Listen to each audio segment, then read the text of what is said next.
guys, it's FifaRalle here and welcome to the third video in the FIFA Road to the World Cup series, and this time around we are covering the Mexican national side, and they did get quite lucky when they qualified for the World Cup because it was only due to two very late goals from USA against Panama that actually secured Mexico a spot in the playoffs, and in the playoffs they will go on to beat New Zealand 9-3 in aggregate. So yeah, let's get into the squad.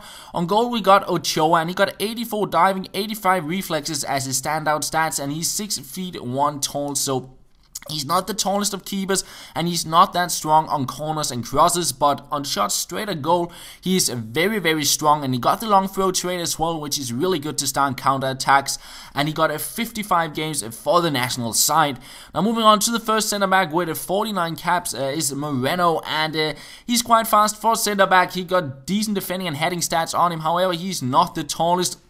He's only 6 feet tall, so he's not that good against the really big and strong strikers, but that's why we have Rodriguez alongside him, which isn't as fast as Moreno, but he's 6 feet 3 tall, and he's really, really strong, good on headers and good against those big and strong strikers, and he got 88 games for the national side.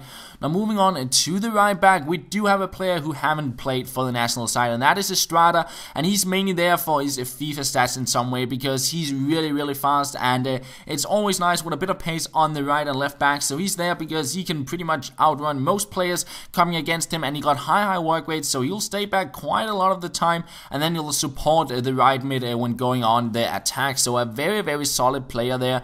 On the left back with 37 games to his name is Torres Nilo, and he's a solid left back, got decent pace defending and passing stats for a silver left back, and yeah, he did the job quite well there on the left back spot.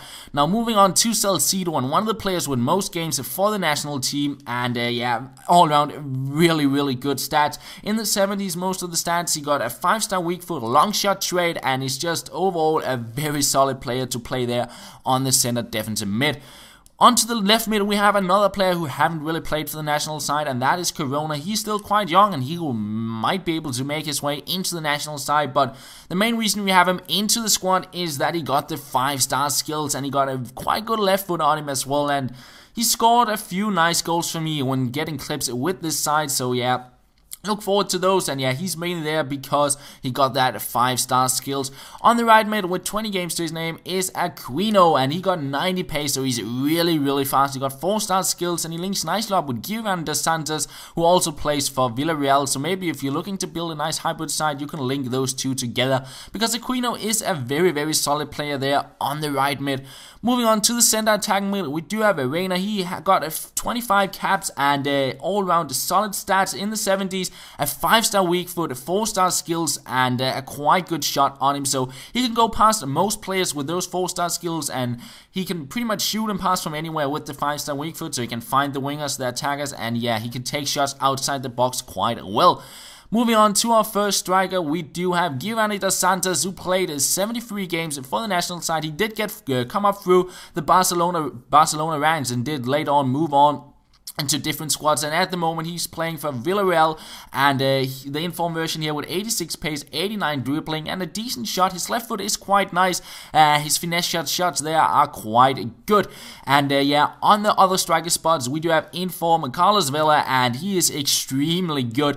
He's quite similar to Hernandez, got a very, very strong left foot, a little bit better shooting, and dribbling quite similar, and pace quite similar as well. However, both of these strikers are quite weak and are easily pushed off the ball, which is kind of the downside to them, but they're really, really fast and good at shooting with their left foot, with their left feet. But one thing about Carlos Vela is you most likely won't be seeing him at the World Cup because he haven't played for the national side since 2011, and that's because he has declined going to national games, and in the end the coach said that this is a closed case and you probably won't be seeing him playing for the national team at the World Cups, which is a bit of a shame because he is a very, very good player and one that is interesting to watch. But moving on to the substitutes, first off we do have a Marcus, which is one of the players who played for Barcelona for quite a long time, and later on he moved to New York Red Bulls, and now he's playing in the Mexican League, and he is not that good on Ultimate Team, but he's the captain for the national team, and I kind of had to use him a little bit, but compared to the gold center backs, he's not that great on the game. Then we have Reyes. He's quite fast and got all ones decent stats on him. And yeah, I believe we played around 10 games for the national team. Hernandez, he is a left back substitute, and yeah, decent all-round stats on him, but nothing more than that. And then we have Flores, another fullback, which got decent all-round stats, but not much more to that. I preferred Torres Nilo and Estrada on the right back and left back. Then we got Grotto on the center defensive mid, a substitute for Salcido, and he also got a bunch of games for the national team, 146 games. So yeah, he played a bunch for the team, but he's getting quite old, and his stats are kind of declining. So Salcido, despite also being quite old, got a somewhat better stats than him. Then on the right mid, substitute, we have Vela, and he's a young player, got a bunch of pace on him, 4-star skills, and was quite fun to play with.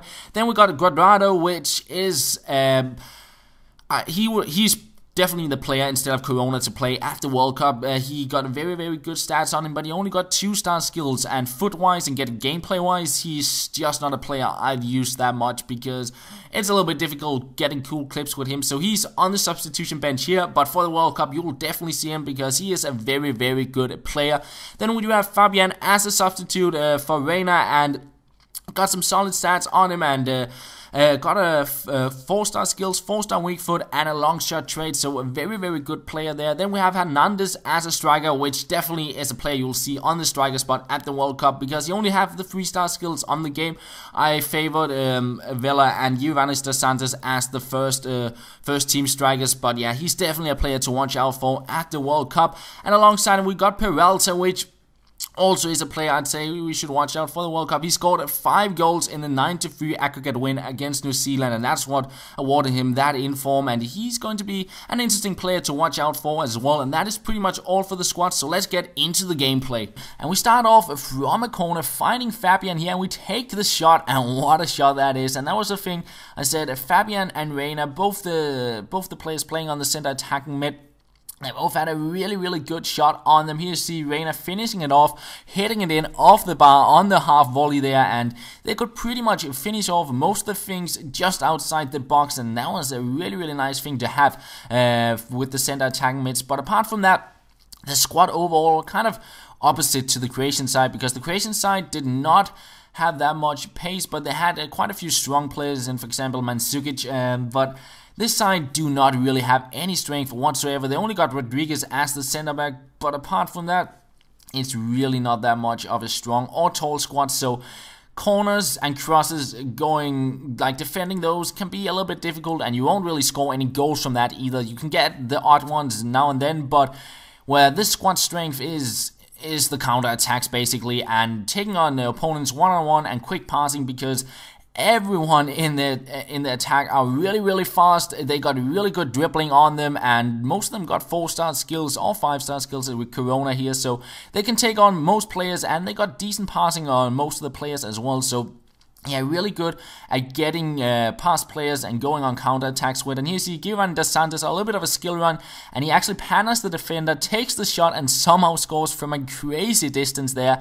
And he's definitely one of the players I'm looking forward to see playing at the World Cup. He got that special something, and yeah, he's going to be really, really interesting. And then we have Carlos Vela on the game. He is a little bit better than Hernandez dos Santos on the top. He got a little bit better shooting, and he got that a little bit higher rating as well. And I really do hope, even though he seems to not want to play for the Mexican side, I really do hope you'll see him playing at the World Cup, because he is definitely a good player, and seeing him, Hernandez dos Santos, Hernandez, and all those players playing together would be really, really interesting for the World Cup. But yeah, it is pretty much the end of the video, guys. Here you see the final goal, a nice outside foot shot with Carlos Vela, and that pretty much ends off this third episode of the FIFA Road to the World Cup. And the next episode we'll be covering Cameroon, and that is pretty much all. So yeah, thank you for watching, and I will talk to you later.